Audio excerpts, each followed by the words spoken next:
Imagine hearing your country tell you that you aren't good enough to wear its uniform. Not once, but twice. Most people would have walked away, accepted their fate, and moved on with their lives. But some people possess a level of determination that simply refuses to surrender. They don't hear rejection. They hear a challenge. During the darkest days of World War II, when freedom itself seemed to hang by a thread, America needed heroes more than ever before. Some were born into military families. Others came from small towns, farms, and crowded city neighborhoods. But one man's journey toward becoming a hero almost never happened at all. He wasn't welcomed into the army. He wasn't considered soldier material. He wasn't expected to make history. Yet years later, standing in the freezing forests of Belgium during one of the most brutal battles ever fought by American forces, this same man would help turn the tide against Adolf Hitler's last great offensive. His name was Maurice "Footsie" Britt. Today, he is remembered as one of America's greatest combat heroes. But long before the medals, before the battlefield glory, and before newspapers celebrated his courage, he was simply another young American whose dream of serving his country seemed impossible. His story begins far away from the frozen battlefields of Europe. Maurice Britt was born in the American South during a time when hard work defined everyday life. Like many boys of his generation, he grew up believing in responsibility, discipline, and perseverance. Sports quickly became an important part of his life. Football wasn't just entertainment. It was a classroom where teamwork, sacrifice, and toughness were taught every single day. As he matured, Britt became an exceptional athlete. His talent earned attention, and he eventually became one of the finest football players in college. Friends admired his confidence, while coaches praised his leadership. No one could have guessed that the lessons learned on football fields would one day save lives on the battlefields of Europe. Then the world changed. In September 1939, Nazi Germany invaded Poland, igniting the largest war humanity had ever seen. At first, America remained outside the conflict. But newspapers carried terrifying headlines every week. France had fallen. Britain stood alone. German forces marched across Europe with astonishing speed. Across the Atlantic, millions of Americans watched nervously. Then came December 7, 1941. Japanese aircraft attacked Pearl Harbor. Within hours, everything changed. Young Americans flooded military recruiting stations, eager to defend their nation. Maurice Britt was among them. He wanted to fight. He wanted to serve. He wanted to do his part. But the army had other ideas. When Britt attempted to enlist, military doctors examined him carefully. Standards during World War II were strict. Every recruit needed to meet physical requirements before entering service. The verdict shocked him. Rejected. Not because he lacked courage. Not because he lacked determination. But because of medical concerns. Most people would have accepted the decision. Britt didn't. He waited. He trained. He improved himself. Then he returned. Surely this time would be different. It wasn't. For the second time, the United States Army turned him away. Imagine that moment. America was at war. Friends were putting on uniforms. Entire communities were sending sons overseas. Yet the one thing Britt wanted more than anything else remained out of reach. Twice rejected. Twice told no. Twice forced to watch others leave without him. Many people spend their lives allowing rejection to define them. Maurice Britt refused. Instead of asking why he had failed, he asked what he could do next. His determination eventually paid off. As wartime demands increased, the army accepted him. At last, he wore the uniform he had fought so hard to earn. For Britt, this wasn't simply clothing. It represented persistence. Every button, every patch, every piece of equipment reminded him that nothing worthwhile comes easily. Military training transformed civilians into soldiers at remarkable speed. The United States had entered a global war requiring millions of men. Boot camps became places where recruits learned discipline under exhausting conditions. Days began before sunrise. Marches stretched for miles. Weapons training became second nature. Physical endurance was pushed beyond imagined limits. Many recruits struggled. Maurice Britt thrived. Football had already taught him how to function under pressure. He understood teamwork. He respected leadership. Most importantly, he knew how to keep moving when every muscle begged him to quit. These qualities quickly attracted attention. His fellow soldiers trusted him. His officers noticed him. Leadership wasn't something Britt demanded. It naturally followed him.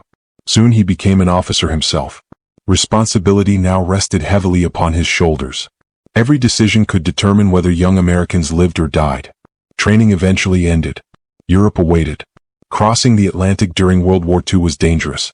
German submarines hunted Allied ships relentlessly. Every voyage carried enormous risk. But Britt and thousands of other American soldiers reached Europe safely. What awaited them was unlike anything they had imagined. Entire cities lay in ruins. Roads were scarred by bombs. Families struggled to survive amid destruction. The reality of war erased every romantic image Hollywood could ever create. This wasn't adventure. This was survival. American forces fought their way across Europe alongside British, Canadian, and other Allied troops. Every village captured came at tremendous cost. Machine guns, artillery, land mines, and hidden snipers turned ordinary landscapes into deadly traps. Maurice Britt repeatedly demonstrated extraordinary courage.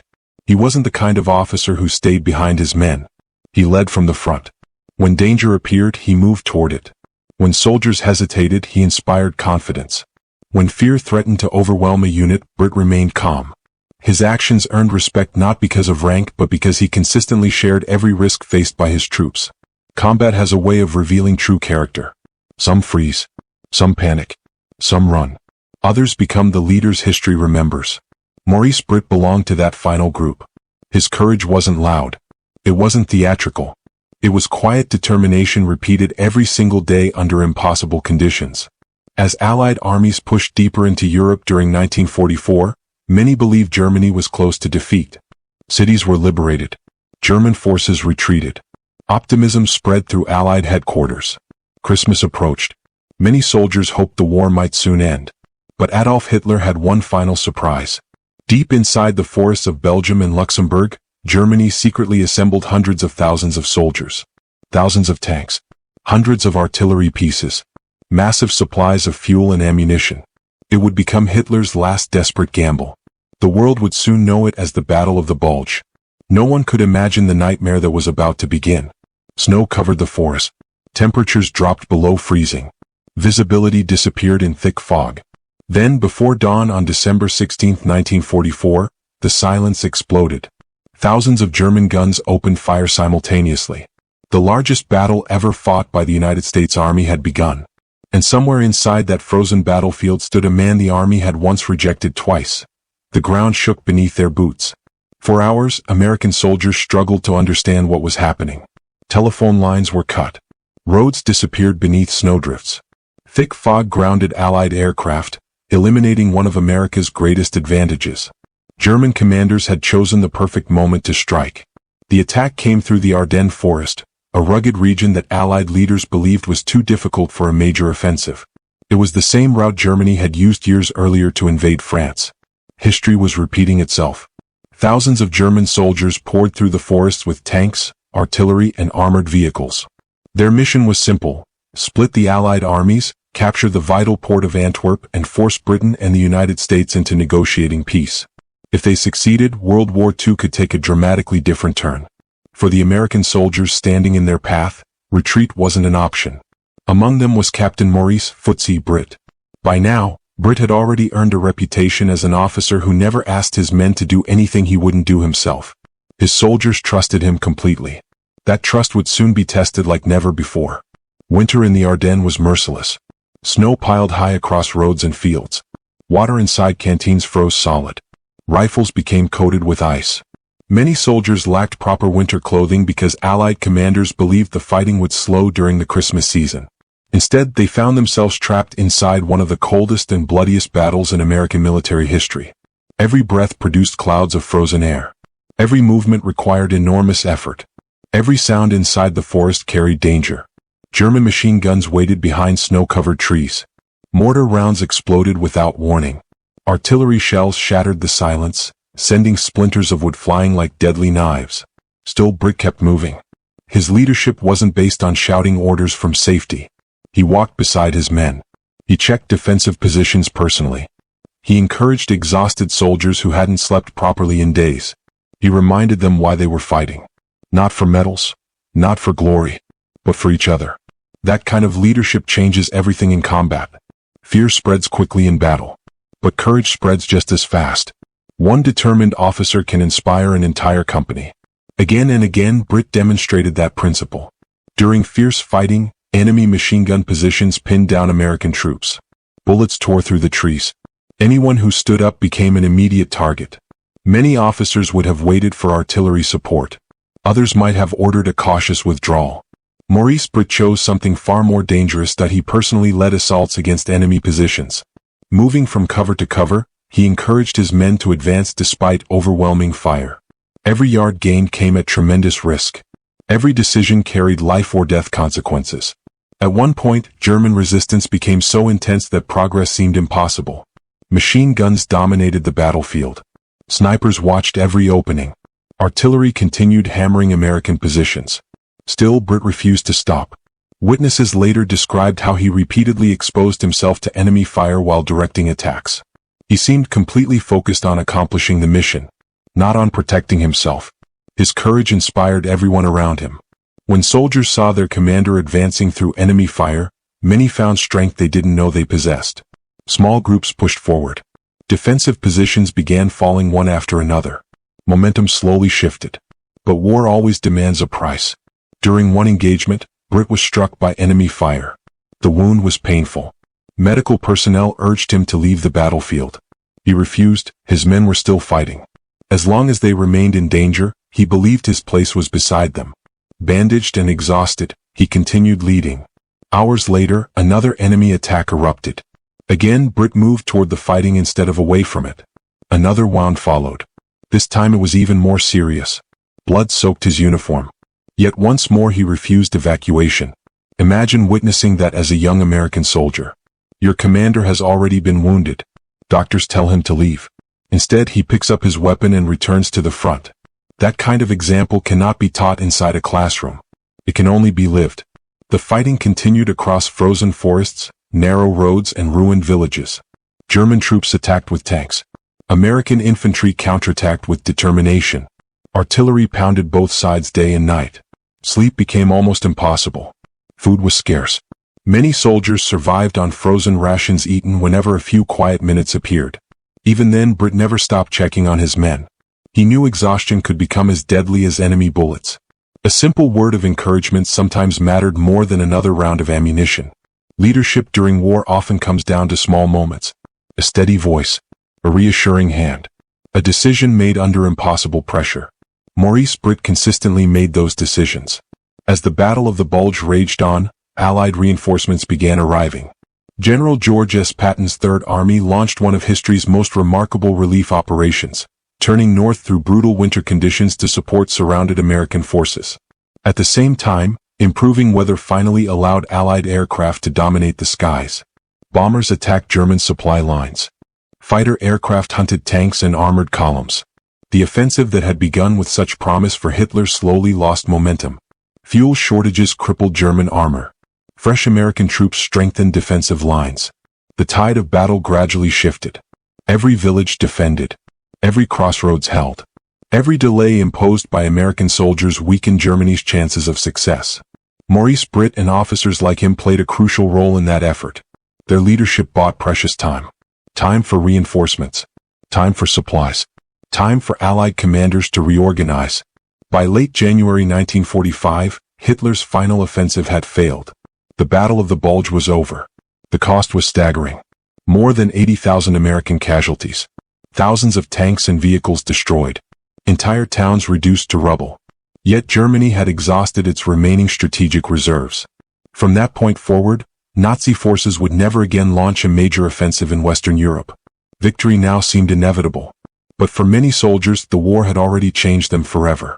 Maurice Britt emerged from the fighting with multiple wounds and an extraordinary combat record. His bravery became impossible to ignore. The same army that had rejected him twice now recognized him as one of its finest officers. Over the course of the war, Britt received some of America's highest military decorations for extraordinary heroism. Among them was the Medal of Honor, awarded for conspicuous gallantry and intrepidity above and beyond the call of duty. He also received the Distinguished Service Cross, the Silver Star, the Bronze Star, and the Purple Heart. Very few Americans have ever earned such a remarkable collection of awards. Yet those who knew him often said the medals mattered less to him than the men who served beside him. Because every decoration represented sacrifices made by an entire unit. Every ribbon carried memories of friends who never returned home. For Britt, heroism was never about personal recognition. It was about responsibility. Responsibility to his country. responsibility to his soldiers. Responsibility to finish the mission no matter the cost.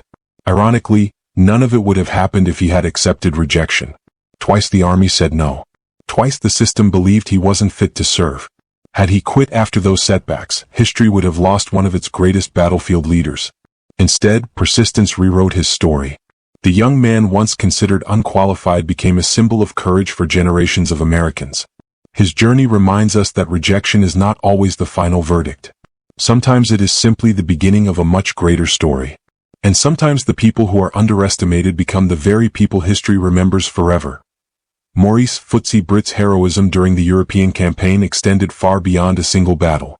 Earlier in the war, particularly during operations in Italy, he repeatedly led attacks under intense enemy fire, destroying machine gun positions, rescuing pinned-down soldiers, and refusing evacuation after being wounded multiple times. His leadership inspired his company to continue advancing despite overwhelming resistance.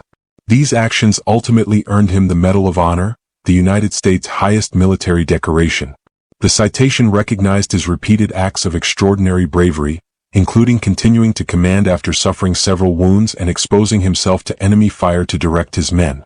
His courage reflected not recklessness, but an unwavering commitment to the soldiers who depended on him.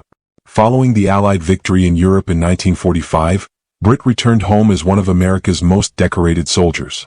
Rather than seeking fame, he transitioned back into civilian life and later entered public service.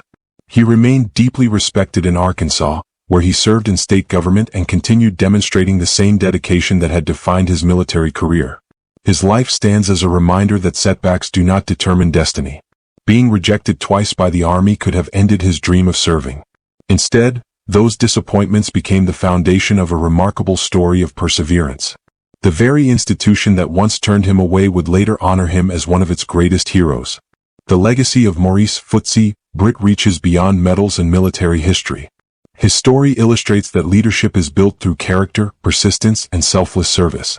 In moments when others looked for safety, he chose responsibility. When faced with fear, he chose action. When wounded, he chose to remain with his men. Today, visitors to museums, memorials, and military cemeteries are reminded that victory in World War II was secured not only by famous generals, but by ordinary Americans who answered extraordinary challenges. Britt's journey, from rejection to battlefield heroism, captures that spirit perfectly. As the snow melted across the Ardennes after the Battle of the Bulge, the Allies pressed into Germany, bringing the war in Europe to its conclusion. Behind that victory were countless acts of courage, many of them never recorded. Maurice Footsie Britt's story survived because others witnessed what he did under fire and ensured that history would remember. His message still resonates today. Rejection is temporary, perseverance is powerful, and true greatness is often forged in the moments when giving up seems easiest. Sometimes the person told no becomes the one who changes history. And in America's greatest generation, few stories demonstrate that truth more clearly than the remarkable life of Maurice Footsie Britt. If Maurice Footsie Britt's incredible story inspired you, don't let it end here. There are thousands of untold stories from World War II, stories of courage, sacrifice, and ordinary people who changed history forever. If you enjoyed this documentary, please leave a like, subscribe to the channel, and turn on notifications so you never miss our next historical deep dive. Tell us in the comments, which forgotten American hero should we cover next? Thank you for watching, and we'll see you in the next documentary.